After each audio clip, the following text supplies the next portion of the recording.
You know what? In this current state, unless something gets done in their respective off seasons, what the young people say, we just may be cooked. Real talk.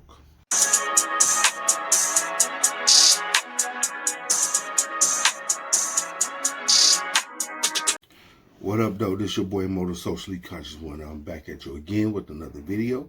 If this is your first time stopping by my channel, please hit that like button, hit that subscribe button, and I'm going to hit you up with more content. Listen, I'm sitting up at 8 subscribers. Just 8. Hey, I know y'all been looking at my content. I can check the views. But please, please, please, if you like my content, please subscribe to my channel. Hey, I need to get that subscribe count up. But enough of that. I want to talk about that game that we saw yesterday between the Detroit Lions and the Pittsburgh Steelers. Now, that game, it was a typical Pittsburgh muddy up Mike Tomlin coach game, where the Detroit Lions pretty much out-coached themselves out the game. And listen, after having some time sitting it over and not releasing the video that I was going to release after the game while it was chopped up, I had some time to think about it. The O-line, in fact, the offense is in shambles. There's no way in effing hell you have a beast of a running back in David Montgomery taking 18% being out there 18% of the time, whatever the case may be. Hey, please correct me in the comments if I'm wrong on that. But anyway, he was used very little. And there's no effing way you will win a game if you have a beast of a running back. Excuse me, that's my son coming in. He's autistic and he'll be running in and out. But bear with me for a moment. David Montgomery should not be running the ball for 18% of your snaps. Listen, I love Ja. Ja is a beast. No ifs, ands, or buts about it. Ja is the number 1 running back in the NFL. Now, having said that about Ja,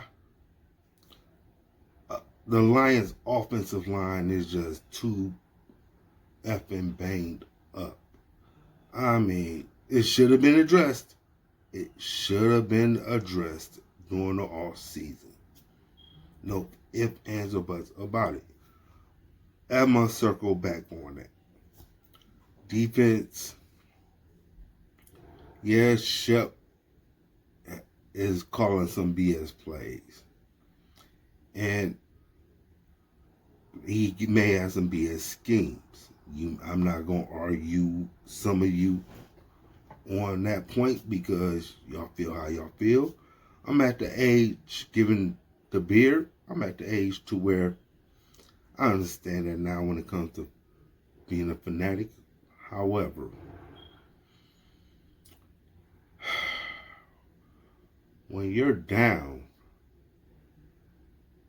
3/4 of your secondary, not even Robert Saleh or any great defensive mind could win with that secondary. Again, circle back to the talent, which leads me to the architect of the talent. And that architect is none other than Melvin Brad Holmes, the esteemed GM of the Detroit Lions. Now, Brad Holmes had done tremendous things for us so far. He made a deal to bring in Jared Goff, who, by the way, is not the reason for the Lions' loss, not even a little bit. You can argue your point how much he is immobile, Jared Goff is what Jared Goff is. He is damn good at that. He is not the reason. Let's stop the cap on that. Now, back to my point of discussion. To one Melvin Brad Holmes. He brought us Amon-Ra out the draft, Panay, Aiden, foundational pieces. Ja, Sam, banged up on the shelf. Jack Campbell, BB, on the shelf as well. Nonetheless, great pieces. And he has signed those, majority of those foundational pieces, with Ja and Jack becoming the next two. And Sam gonna get his as well. He gonna eat as well. Which leads me to the part of free agency trade deadline. When it comes to that, he's non-existent in the trade deadline area. And when he is active in the free agency field, he likes to shop at Ross and Marshall's as opposed to shopping at Dillard's and Macy's. And you can forget about him going to Somerset or Galleria. That's out when it comes to free agencies.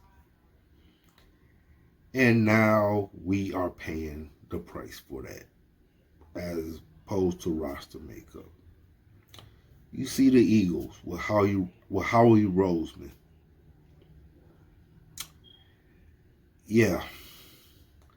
They're back-to-back division champions. They're going to be hosting a home playoff game at the Link. Ryan Poles, given what they done with the Bears. Those mother lovers about to host a playoff game with one more victory. They just need one more.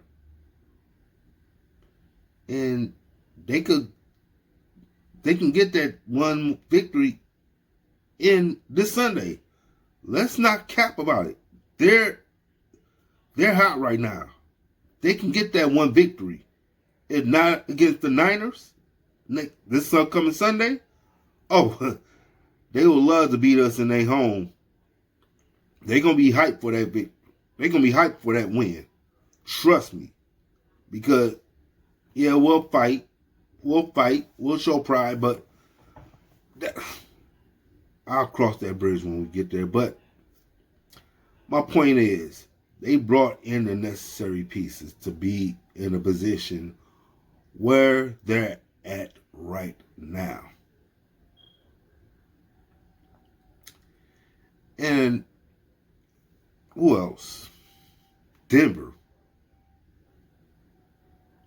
Even though they took a major L, they're in a position to where they're in the playoffs or heading to the playoffs. My point is this.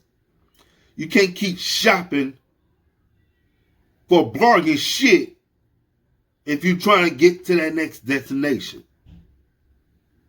Howie Roseman, he got Jalen Phillips from the Dolphins. Look where they at. He made countless moves to make sure them Eagles fans stay eating when it comes to Super Bowls or playoff success. But here we are. Jared Goff did Jared Goff things. Can't put it on him. But the O-line, the secondary, what we got right now, just the product of a general manager who likes to shop at Ross and Marshall's as opposed to shopping at Dillard's and Macy's for free agency and trade deadlines. Point blank period. Until he changed his ways, until he really becomes the villain and pull off those aggressive moves, it's going to be the same cycle over and over and over and over and over again. Real talk, straight up. And the funny thing about being a fanatic is Generation Alpha, the kids and the young teen, the preteens, they're crushed, they're devastated, knowing that the Lions season hanging by a frayed thread. Then you got the Gen Zs who are outraged, blaming the officiating, and that, by the way, when you're a Detroit Lions fan, my age, you become numb to that shit. Straight up. But anyway, Gen Zs are outraged. You have millennials, some are outraged, some are wise. I'm saying, like, you know what? If Brad Holmes made the moves he's supposed to make, then we wouldn't be in the position. And then you got some Gen X fans like myself who is putting out content like I am, speaking on facts, saying if the Lions have made the necessary moves, we would be in a better position. But hey, you live and you learn. I hope this humbles Brad. Enough about the Lions. I want to talk about the Wolverines. And depending on who you are in the state of Michigan, you are thrilled that this is happening to the Wolverines. For that, eat one. But anyway, for the ones, Wolverine fans like myself, going what the fuck to War Manual, jump on board. Because you didn't talk to Kenny Dillingham. You didn't reach out to him. Not only that, he gets extended to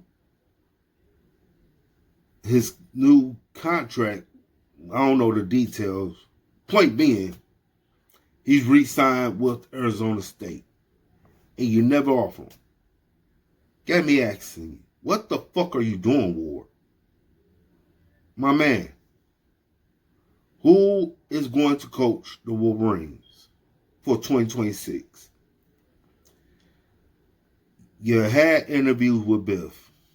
And Biff, the vibes I'm getting from real college football talking heads, not the couch talking heads, not the ones who be in their feelings talking heads, real football people who know football. If it's Bill Posey, just say it's going to be Bill Posey at this point. If you have a play in mind on who the coach is going to be, because you have a gold mine in your state, are you going to interview that gold mine is the question. And that gold mine just clinched his latest natty. And no, it's not D1. They still got the playoff going. FCS, I should say. It's not FBS. They got their playoff going. FCS 2. D2. But yeah, hey, Jim Tressel came from Youngstown State. And he made Ohio State to what they are right now. Or should I say, the architect of what they are right now for the last 25 years. So it wouldn't hurt to give Tony Annese a call. Some of the coaches in a little school can turn out to be that golden nugget that you're looking for, if you catch my drift on that. Jeff Brown, another coach who not to be underestimated. And this goes out to some of you fans who gonna say I'm an idiot. Blow it.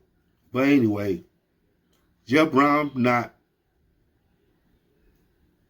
a bad choice. I mean, he'd be at the bottom of the list, but Jeff Brown can maybe do some things with Michigan resources. Eli Drinkowitz, I thought that until he hired Chip Lindsey, our offensive coordinator. So I don't think he may be on Michigan's radar. I could be wrong, but hey, if he was to get hired by Michigan, how that's going to play out with Chip Lindsey? Just saying. Jed Fish, it got me thinking he hasn't been reached out either. It has us asking WTF, Ward.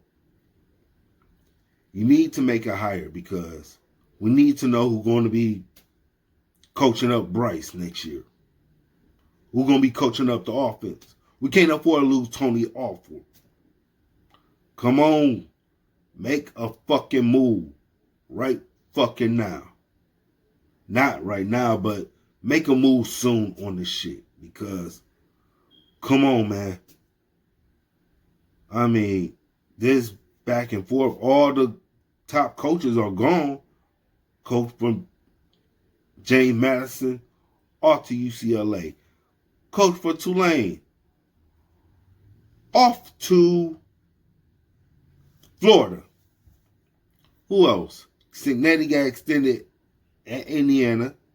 DeBoer, after Friday night, that ship has sailed. Jed Fish, you probably blew your chance on him too. So, who's it going to be? If it's Biff on an interim basis, I could roll with it. But who is it going to be? You need to make a move in this day and age of college football. TikTok. But hey, that's all I got. Hey, I got to break out to work. I know I'm stammering on my words. I do apologize. I'm kind of went on the tangent.